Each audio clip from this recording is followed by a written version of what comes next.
एकदमै राम्रो निक्लिएको छ। इजीको टिमपट्टिबाट ब्याटल पोजिसनको कुरा गर्ने भने ब्याटल पनि के कस्तो निकाल्न सक्छ नि त।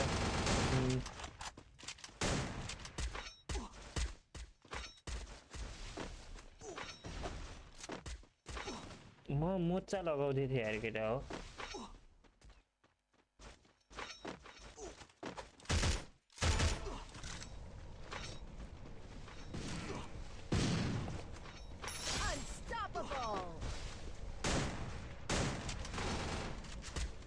केही समयपछि सोलो खेलिन्छ होला।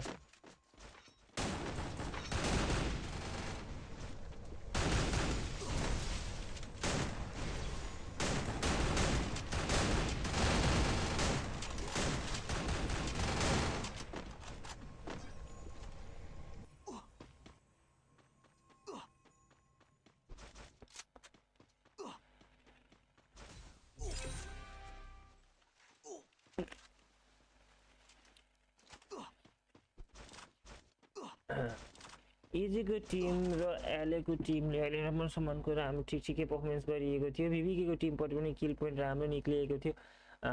बट इजीको टिमले यो पालि पनि डोमिनेसन गर्न सक्छ है त। बिएसको टिम अझै पनि टिम जिएमको टिमलाई वाइप गरिएको छ। अगाडि बढ्ने जेठेनको जुनियर टिम थियो, सिनियर टिम होइन अरे। जेठेनको जुनियर टिम थियो। ठिक छ, जेठेनको टिमहरू एकदमै ठिक मिड रेन्ज अघि नै वाइप गरिएको छ। इजीको टिमले दबदबा अगाडि बढ्दैछ। मेरो माइकको साउन्डहरू के कस्तो आइरहेछ चेक गरेर भर्न त। अलिकति इम्प्रुभ गर्न सक्ने जति म गरौँला है। सोलो गेम पनि हान्ने हो लास्टमा राति। सोलो गेमको च्यानल क्याटेगोरी बनाइदिउँ म अलिकति कास्टिङहरू गर्दिनँ कि हेर ल।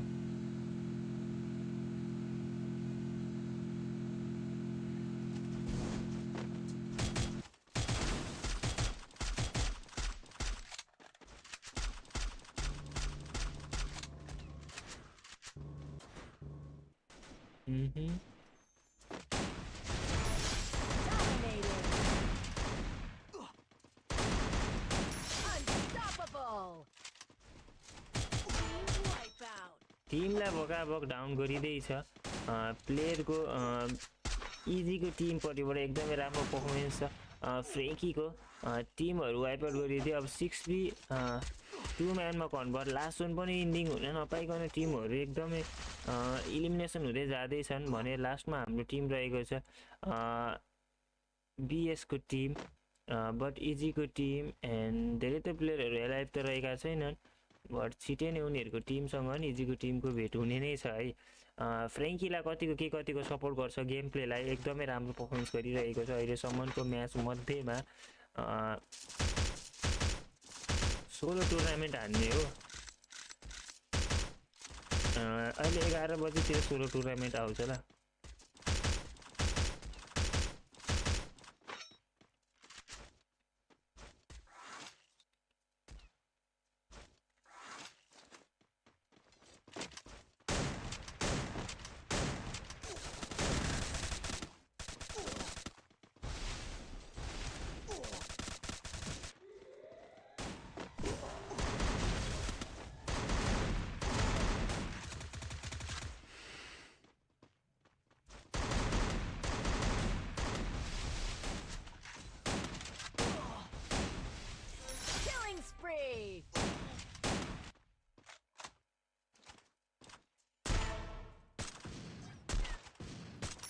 Dominating.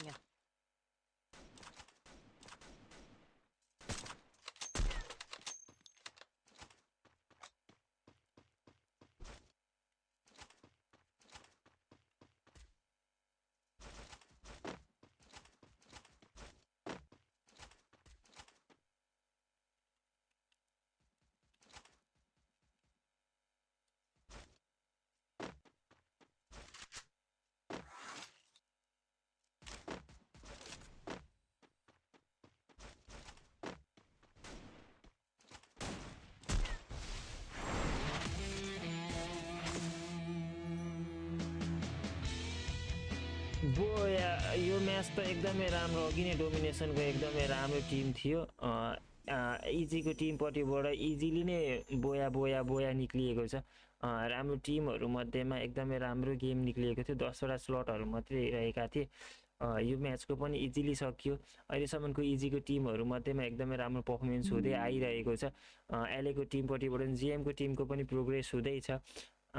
एलएको टिमले पनि राम्रो पोजिसन निकाल्यो। आजको म्याच चाहिँ यहीँ एन्ड गरौँ ल, आजको लाइभ स्ट्रिम।